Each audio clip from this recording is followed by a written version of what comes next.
In the last class, we have discussed exercise 4.1 first question. Now let us see the second question. This one I will orally explain. You can do it as your thing. Now observe the following figures and identify the types of angles in them. Here they have given here some of the figures and you need to identify what are the angles here. Clearly, you can observe here the first one they have given here one clock and they have given the marking as 8 o'clock, right, like this. And here the angle is specified here. So what is this angle? Clearly you can identify here this angle, we call it as a reflex angle, right? Because here the angle is lies in between 180 and 360 degrees. Now here the second one, they have given here this one, which is the right angle triangle. So here they have given here the next one, which is like this. So clearly you can identify here this one is the right angle. And the last one they have given here some carry mode picture. Here clearly you can identify here the angle is specified like this. So what is this angle? Clearly this angle is less than 90 degrees. So we can say that this angle is an acute angle. So this one you can directly write in your textbook. Just you need to identify what are the angles that are mentioned in these figures.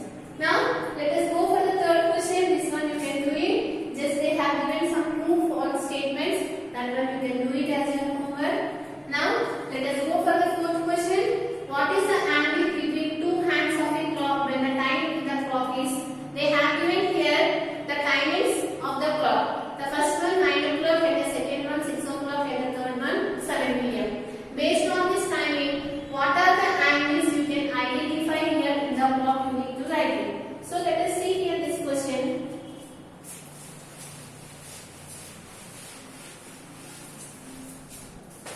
Fourth question. Here, let us consider some clock.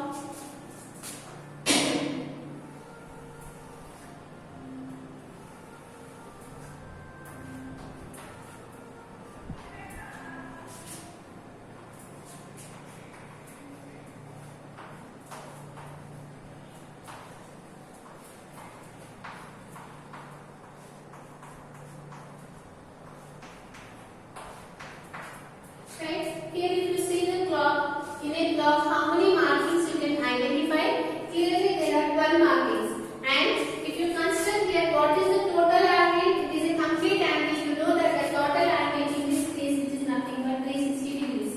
Right? So here if you for 12 markings the total angle is 360 degrees. So for each marking what should be the angle? Clearly you need to divide 360 with 12. So you will come to know for each marking the angle is 30 degrees. So what is the meaning of this one?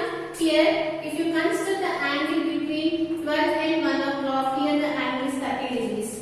And if you want to find the angle between the 12 and the 2 o'clock, what should be the angle? Here it is 30 and here one more 30, the total which gives you 60. And if you want to find the angle between this one,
120, 150, 180, 210, 240, 270, like that. So you need to find this angle. You should not find this angle because we have to move in a clockwise direction. So what should be the angle at 9 o'clock, which is nothing but 270 degrees. Now the next question they have given here the 6 o'clock. For each marking, the angle is 30 degrees. So for 6 o'clock, just you need to multiply 6 into 30, which gives you here 180 degrees. If you want to check, you can check it here. So here, for the 6 o'clock, how the clock will look like? It will look like this. Right? Here it forms a straight line. You know that in a straight line the angle is 180 degrees. Or otherwise, it is 30, 60, 90, and after that 120, 150 and 180. So the angle is here 180 degrees. Like that also you can calculate. Or directly if you multiply with 630, you will come to know what is the angle. Now let us see here the next one, which is 7 p.m. 7 o'clock. Right? Again, if you want to calculate, just multiply with 30 so that the angle will be here 210 degrees. So how it will look like? At this point it is 180 degrees. Just 180 plus 30, which gives you here 210. Like this you can calculate the timing if you have given any timing, you can calculate the angle based on that one. So how we have find? Here you can identify here in a clock there will be 12 markings. So the total angle is 360 degrees. If you want to find each marking or each angle, just you need to divide with 12 so that you will come to know here the 30 degrees. So just if you multiply the given time with 30, you will come to know what is the angle that is formed at that time. Now from this exercise is completed. Now let us see the next one.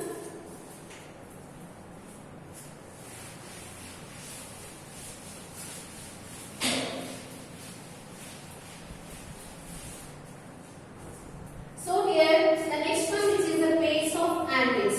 This one also you have already studied in your last class. In your previous classes you have studied about this one. So pair of angles. Let us talk about the pair of angles. If pair is nothing but if two angles are there, we can call it as a pair of angles. The first one, which is the complementary angles.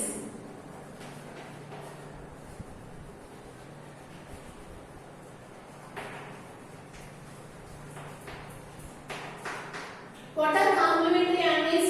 If the sum of the two angles is equal to 90 degrees, such type of angles we call it as a complementary angles. Suppose consider here this angle as 60 degrees. So what is the complementary angle of 60 degrees? Which is nothing but 30 degrees. Because what is the meaning of complementary angle? If you take the sum of the two angles which is equal to 90 degrees, such type of angles we call it as a complementary angles. If one of the angle is 60 degrees, what should be the next angle, which is nothing but 30 degrees, because 90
supplementary angles. So what is the meaning of complementary angles? If the sum of the two angles is equal to 90 degrees, we call it as complementary angles, and if the sum of the two angles is equal to 180 degrees, we call it as supplementary angles. Now after that, what they have given here, suppose if you ask here what is the supplementary angle of 110 degrees. So how do you find? Just you need to subtract 180 from 110, you will get it here 70 degrees, because 110 plus 70 which gives you here 180 degrees. Suppose if I ask what is the supplementary angle of 100 degrees, clearly which is 80 degrees, because if you add these two, you have to get the answer which is 180 degrees. Like that, if you come to know one angle, you can find the supplementary angle of that angle by subtracting that angle from 180 degrees. This is about the supplementary angle. And after that, what they have given here is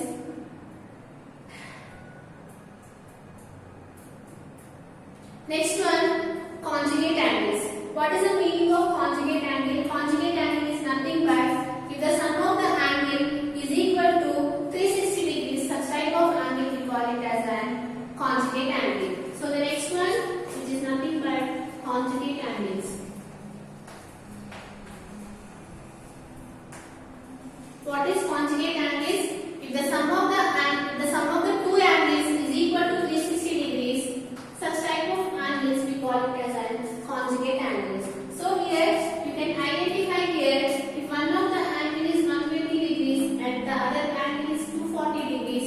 So if you take this sum, you are getting the answer which is 360 degrees. So we can say that these two angles are conjugate to each other. So these are the pair of angles. What are those? Complementary angles, which is nothing but if the sum of the angles is equal to 90 degrees, we call it as complementary angles.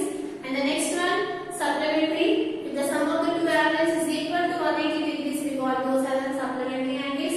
And the next one, conjugate angles, if the sum of the angles is equal to 360 degrees, such type of angles we call it as conjugate angles. This is about the pair of the angles. Now after that, what they have given here, the adjacent angles and linear pair of angles.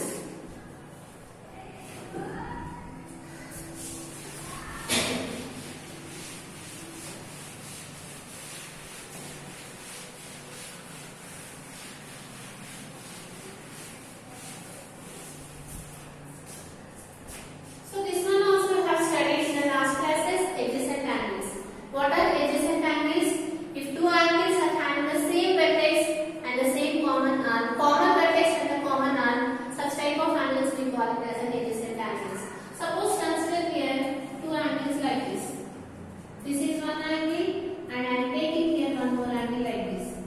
Right? Here you can identify here two angles are shown. Here this is one angle and this is one angle. And if you consider what should be the condition for the adjacent angles, the condition for the adjacent angles is nothing but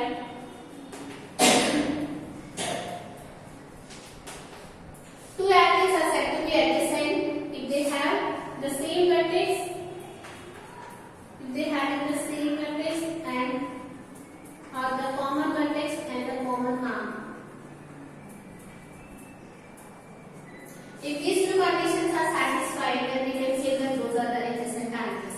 So let us see here what are the angles that is found in this figure, this one and this one. Now let us see whether they are having the common vertex and the common arc. Now here you can observe here this angle and this angle is lying at the common point, this point.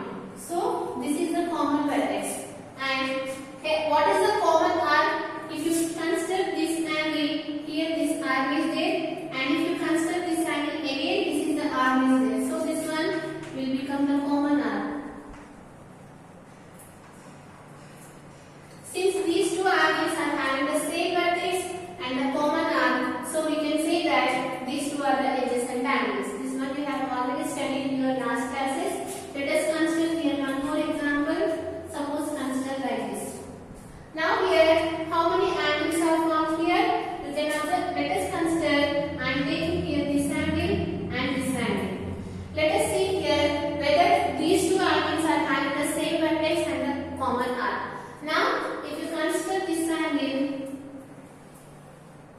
here an angle will be there, and if you consider here this angle, here an angle will be there. So you can say that here it is the common vertex. For this angle and for this angle it is the common vertex, right? Now let us see here whether it is having the common arc or not. So here if you consider here this angle, here this one is the common arc, and if you consider this angle, this one is the common arc. Again, in this condition also it is having the common vertex and the common arc. So we can say that these two are the adjacent angles. So what are the adjacent angles? Two angles are said to be adjacent if it is having the common vertex and if it is having the common arc. The next one, which is nothing but linear pair of angles. If these two adjacent angles form a straight line, then we can say that those are the linear pair of angles. Suppose to understand, let us draw here one here.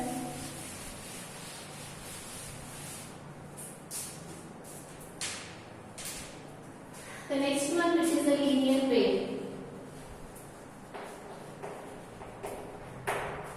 So here you can observe here one angle will be formed and here one angle will be formed. These are the adjacent angles because it is having the common vertex and it is having the common arc. So we can say that these two are the adjacent angles, and since these adjacent angles form a straight line, then we can say that these are the linear pair of angles. If two adjacent angles form a straight line, then we can say that those angles are the linear pair of angles, and clearly the sum is equal to 180 degrees. Why? Because here it forms a straight line. We know that in a straight line the angle is 180 degrees. So here if you consider this is A and this is B, clearly you can identify here angle A plus angle B is equal to 180 degrees. This one we call it as a linear pair of angles. So here they have given here one statement how they have defined. If you see here in your textbook page number 78, they have given here the linear pair of angles axiom. So what they are saying here, this one they are calling as linear pairs of angles axiom. So what is they are saying